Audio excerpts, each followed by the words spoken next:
Entonces, cuando hablamos de todo esto de la atención, del bienestar, de la psicología, son cosas como muy, muy sofisticadas y muy elevadas. A mí me encanta correlacionarlo con parámetros como cosas de tu caca, del estómago, de la contracción cardíaca, o sea, muy, muy del cuerpo. Entonces, nosotros estudiamos en el laboratorio qué hace el estómago. Hay una gran influencia que ya sabemos que es la influencia del intestino sobre el cerebro. En el intestino habita la microbiota. La microbiota son los microorganismos, principalmente bacterias, que tienen una función sobre el sistema nervioso, el cerebro, en particular, sobre el sistema endocrino, las hormonas, y sobre el sistema inmune. Pero lo que nosotros estudiamos también, aparte de eso, es el estómago, ¿vale? Esa bolsa, el estómago.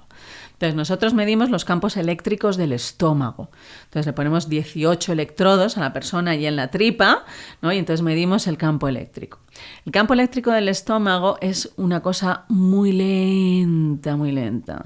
0,05 hercios, 0,05 oscilaciones por segundo, imagínate, un oleaje muy lento. Pero es muy, muy alto.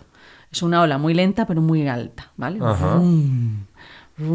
Entonces eso nosotros lo medimos y es que es clavado. En la inmensa mayoría de las personas tienen esa oscilación gástrica maravillosa, preciosa. Bueno, pues el cómo esté fluctuando, el cómo esté oscilando los ritmos del estómago influyen en los ritmos del cerebro. Entonces, cuando nosotros tenemos ese estómago así tan lento, 0,05 hercios, eso está relacionado con la producción de ondas alfa en nuestro cerebro. Las ondas alfa del cerebro son las ondas más importantes, son las más numerosas y son las ondas que están más involucradas, por ejemplo, en los procesos de atención. Para que yo te pueda estar ahora, estemos hablando, tengo que estar prestando atención y entonces han surgido ondas alfa en mi cerebro que lo que hacen, según la hipótesis vigente, que es la de la Universidad de Birmingham, es que las ondas alfa actúan como señales de stop. Están inhibiendo todo aquello que mi cerebro espontáneamente está generando. Yo estoy hablando contigo ahora y sé que te estoy contando cosas del estómago y no sé qué. Y mi cerebro de repente se está acordando que mañana tengo que ir a no sé dónde, que es lo sé qué, que lo otro... Y ahí intervienen las ondas alfa. Exacto. Si yo no tuviese esas ondas alfa o tuviese pocas ondas alfa, todo aquello se colaría. Por ejemplo, esto lo vemos muy evidente cuando hacemos meditación. Hacer meditación parece muy fácil. Yo me siento y digo, tengo que observar las sensaciones que produce mi respiración. Esto cuando nosotros lo hacíamos en el laboratorio, le decíamos a personas que nunca habían meditado. Mira, consiste en que te sientes allí y durante 10 minutos observes tu respiración. ¿Te parece? Sí, hombre, claro. Oye, qué tontería, claro. Sí, evidentemente. Y entonces luego le mostrabas las imágenes y decía, mira, ni un minuto has estado. Entonces, ahí dices, vale, mi objetivo, mi voluntad es observar las sensaciones de la respiración. Empiezas y vale, lo hace.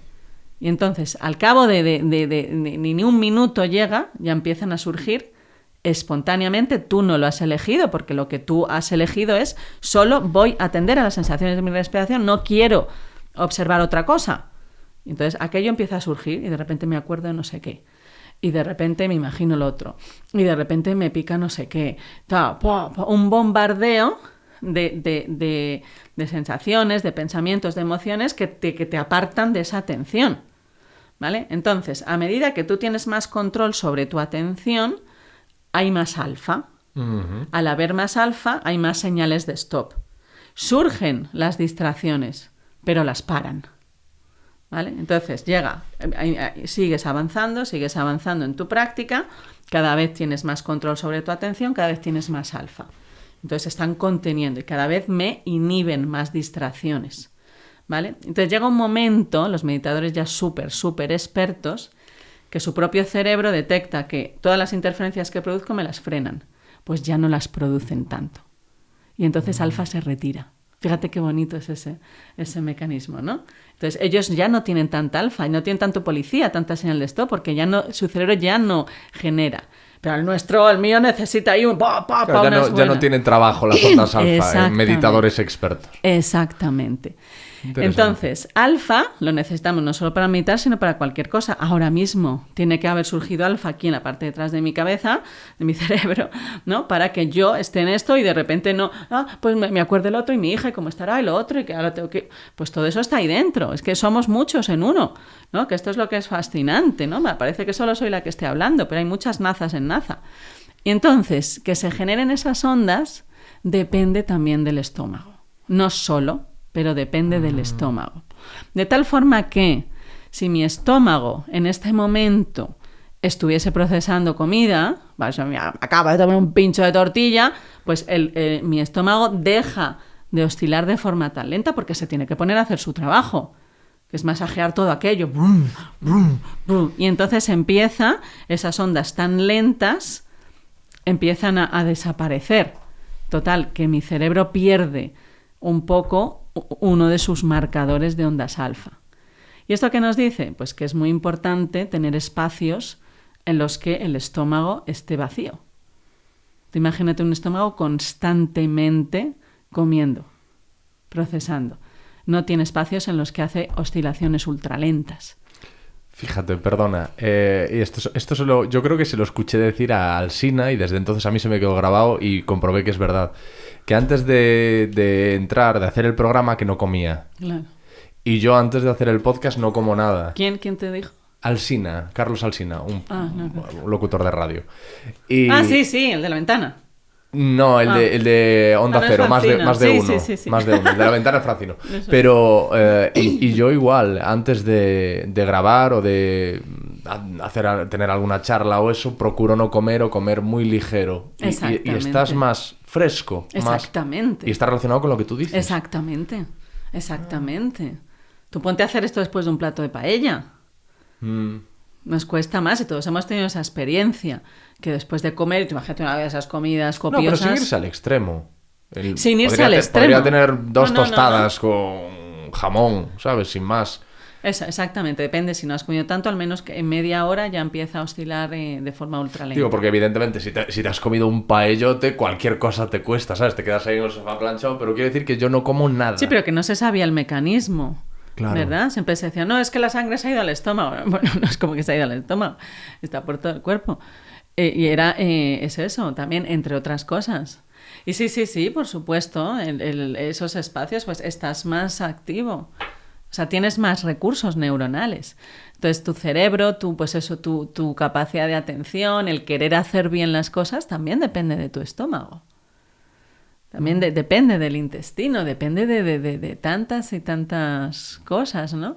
Entonces, a veces, ¿no? Cuidamos como mucho el aspecto como más mental, ¿no? Tú imagínate, tienes una entrevista, te la puedes preparar súper fenomenal y seguro que va a salir súper bien. Pero si no has preparado también tu cuerpo, pues de los 15 pasos que has dado hacia adelante, a lo mejor retrocedes 3. Yo no te digo que te la vaya a fastidiar, que depende de qué cosas sé que te la puede, ¿no? Pero ¿por qué no el cuerpo rema a tu favor? Pero como lo olvidamos... Y, por ejemplo, yo una cosa que observo ahora mucho, ¿no? Que me impacta. Cojo el metro por la mañana, el otro día que tuve que coger un tren muy pronto, el AVE, y entonces tenía que desayunar en la estación. Y madre mía, dije, ¿qué desayuno yo? ¿No? Y entonces ves lo que come mucha gente, ese tipo de bollería y tal, y yo pensaba, pues son héroes, porque el día que siempre tiene su dificultad, le estás echando gasolina al fuego, ¿no? O sea, nuestro cuerpo es el barco, ¿no? Eso, o el instrumento con el que toca la vida. Si no lo tienes bien cuidado, ¿no? Pero, y tú me decías que los divagadores mentales de pro tienen el estómago más ancho. Sí, se vio un estudio donde cuando disminuía, el estómago disminuía la divagación mental. La cantidad de tiempo que pasa el cerebro en red por defecto estaba correlacionado con el perímetro estomacal. Pero, ¿y es la divagación la que produce el ensanchamiento? Es lo de siempre, ¿no? Bueno, es el huevo y la gallina. Yo creo que es el huevo y la gallina, ¿no? Pues mira, hay estudios que muestran que, o sea, el cerebro, y esto ya lo sabíamos, recibe más información de abajo hacia arriba que de arriba hacia abajo. Hay como 3 carreteras más que van de abajo hacia arriba que al revés. ¿Vale? Entonces el cerebro es un gran integrador. Ahora bien, es verdad que le llega esa influencia. Por ejemplo, la Universidad de París publicó un estudio hace poco en eLife donde hacían unos análisis matemáticos de causalidad, ¿no? De quién influye sobre quién. ¿Es A sobre B o B sobre A? Uh-huh. Y ellos veían que había más influencia de estómago a cerebro que de cerebro a estómago en ese estudio matemático. Pero es verdad que el cerebro también es el que luego procesa, el que integra y manda hacia abajo. Entonces, yo creo que es muy difícil distinguir, pero sí que pues, parece que la influencia que tiene todo el cuerpo, el organismo sobre el cerebro es tremenda.